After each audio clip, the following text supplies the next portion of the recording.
ordained high priests. President Woodruff said in a conference in April 1898, "These men were the best spirits the God of heaven could find on the face of the earth. Choice spirits, not wicked men. They labored for the purpose inspired of the Lord."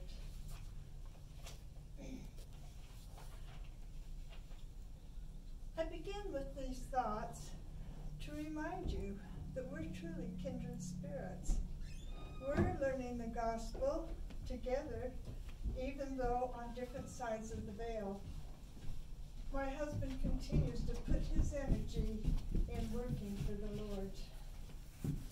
I'd like to give you a brief outline of his life on earth, and you will understand why he is so honored. One historian who studied his life in depth said, "George Washington was the right man in the right place at the right time." His amazing abilities were not a happenstance. It was the direct result of proper influences, adequate direction, and controlled by parents of unusual capacity, good examples, and proper associates. Before I begin, I'd like to comment on his appearance.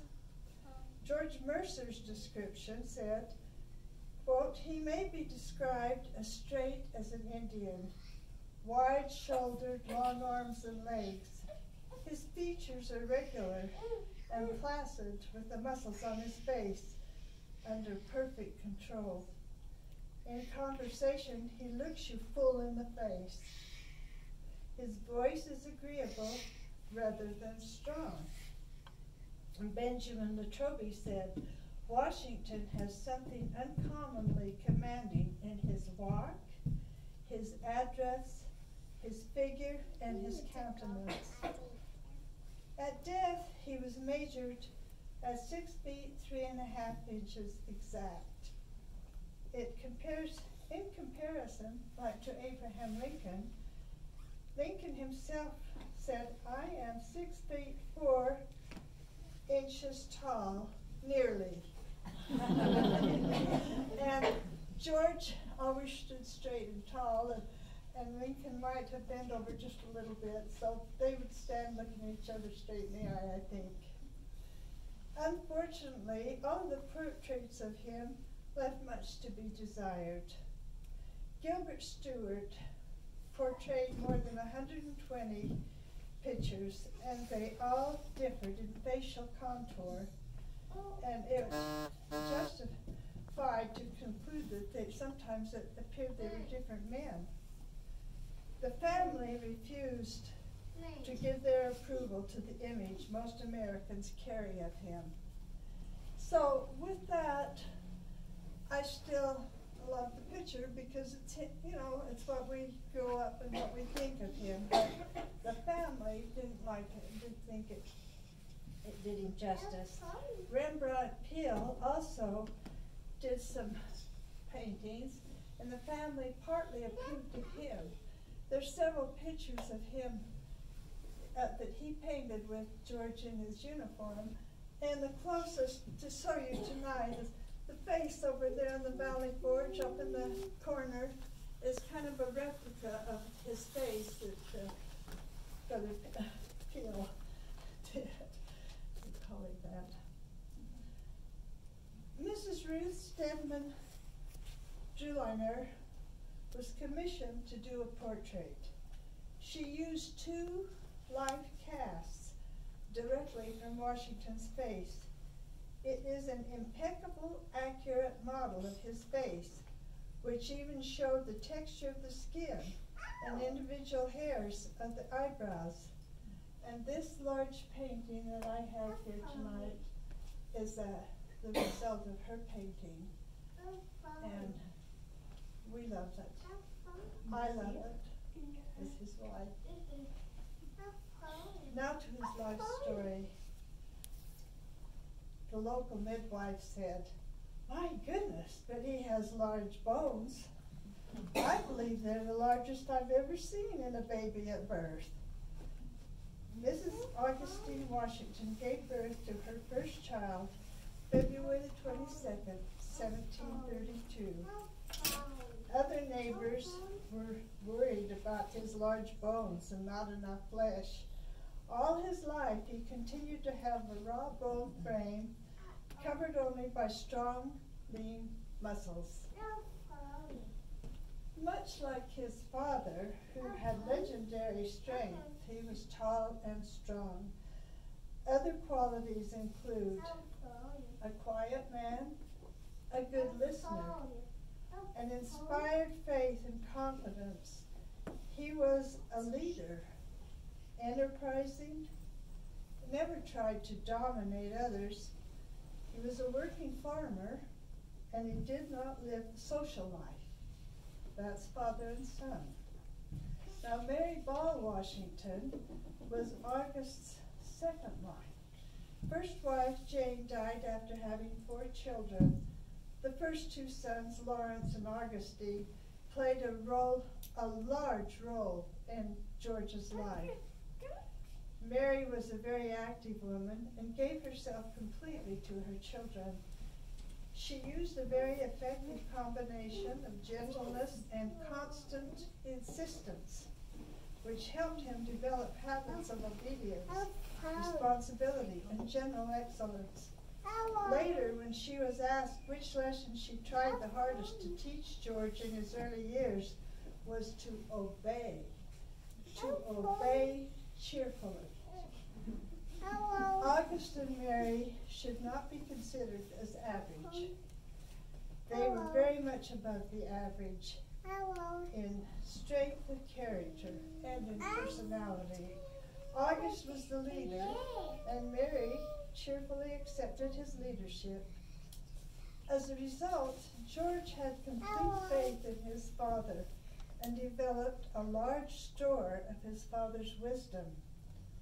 Their first home in Pope's Creek was destroyed by fire, and they moved to Little Hunting Creek, later known as Mount Vernon. There were no close neighbors, and life was a serious matter, with no time for the lighter side.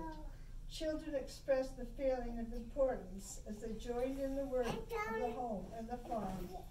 A child was expected to acquire a sense of responsibility at a very early age. Prompt physical punishment should be given to a child who misbehaves, and his mother did not spare the rod. If a child says, "I don't know why, I don't see why," they were told, "You don't have to see why. You do have to do as you are told." This applied from birth to age 14. After that, responsibility and opportunities for independence, children matured at an earlier age than they do today. They were taught strict obedience and how to work, and then at age 14, they're treated almost like adults. This produced men and women of character, courage, and fine minds. They were taught obedience and loyalty. George had a remarkable combination of honesty, teachableness, willing to listen to others, and patience in ideas of others. You can imagine that these ideas were especially important qualities in the Constitutional Convention, where he was president with all these men with different ideas. We know we've read a lot about the Constitutional Convention in the heat of the summer and different ideas, and he was the master, he was in charge. And the qualities that he developed as a child helped him, came through. Since there were no schools available and his mother was not qualified, his father became his principal teacher. His father was qualified because of his own schooling and many experiences as a farmer, a judge, a sheriff, and a surveyor. keep that in mind. Penmanship meant writing twice a day and expected excellence every time. Taught respect for older people, and part of his schooling was studying the rules of civility. Have you heard about the rules of civility? Well, there were a lot of them, but George wrote 110 in his own handwriting, and they are in the Library of Congress today. And let me just read a couple to get an idea. Let's see. Be not hasty to believe flying reports, to the discouragement of any. Let's see. Speak not of doleful things in a time of mirth or at the table. Speak not of melancholy things as death and wounds, and if others mention them, change if you can the discourse. Be not curious to know the affairs of others, neither approach those that speak in private. Drink not, nor talk with your mouth full, neither gaze about you while you are drinking. Let your recreation be manful, not sinful. Oh, those are a few of, there's a lot of the rules of civility. We probably could enjoy some of those. Well, the cherry tree incident is not exactly, Brother Weems, Parson Weems is the one that originally told the story. It did happen, but not quite the way. George had a temper, that's one thing, and so did his mother. And he was worked on that all his life, controlling his temper. But he was planning to go to town with his father, and the mother said, you've got to stay and help little Sammy weed, because he doesn't know which are weeds and which are plants, and you've got to stay and help him. So he was so upset, with flushed face, George grabbed the hatchet that was in his hand. With the abandon that goes with a violent temper, George struck at the nearest available target, a cherry tree that his father had recently planted not far from the kitchen door. And then the reaction set in. George was overcome with remorse, and then he crept into the woodshed and hid till his father left to go to town. And when his father came back, of course, he found out that something had happened to the cherry tree. He said, George, do you know anything about what has been done to this tree? The reply was hardly audible. Not the same thing that we've always said, I cannot tell a lie. I like that anyway, but he said, yes, Father, I did it. That was it. The words barely got out when the tears began to stream. A totally miserable boy stood before the throne of justice, offered no explanation and made no excuses. And the father punished him, and he said, I hope you'll never forget that. And the sobbing child, as the sobbing child gropes for its parent, its complete desire to obey by implanting a big, soft, wet, childish kiss on the parent's mouth. George did just that, and big, soft-hearted August was nearly undone. He was 7, by the way. George was 7 when that happened. Well, remember, his father always stressed honesty and humility. Even though his father was a powerful man, he passed on to George the quality of gentleness. Many outstanding qualities came from his mother. She was an unusual, industrious woman. As a result, he was one of the hardest working men that our country ever produced. Most of his life, his working day started at 4 a.m. Mary also helped develop the tenacity which was so strong in his character. Temper was his most serious fault, and his mother struggled with that. He worked hard to become master of himself all his life. Sadly, his father died when he was 11 years old, but he left his son a philosophy, standards, and convictions which remained with him throughout his life. His father had sponsored and enforced some of the rules of civility in his life, and with the strength of those in his parents, he began a fascinating journey of his own life. He started surveying. I said, notice the father, he was a surveyor, so he had a surveying equipment. George picked that up and really liked it. At age 13, he started, and then he earned a wage at age 15. He bought his first property at age 16 and was appointed county surveyor at age 17. He studied and read books, even though as a younger boy he didn't have much schooling. He had access to some books now in this kind of stage of his life, and he did a lot of it on his own. He read many books, and he loved history especially. And he was a fast worker, and this showed in the army because he worked with the soldiers, and he taught them how to work. He was out there doing it and showing them how to do. He was generous with his money, and he supported his mother until she died at age 83. His brothers were a great influence on him in his life. Even though his father left, his older brother Lawrence was a great influence. And they learned and did things like blacksmith and carpentry and veterinary. They did a little bit of everything on their own. Two studies which had a big influence on him were the Duke of Schomberg. I don't know that one, but I do know Cyrus the Great, and he did love Cyrus the Great, and he loved the Roman history, and he loved to know about the rise and fall. And all that knowledge came about in the establishment of our country, as well as other founding fathers. They studied other things, plus they had the influence of the Lord.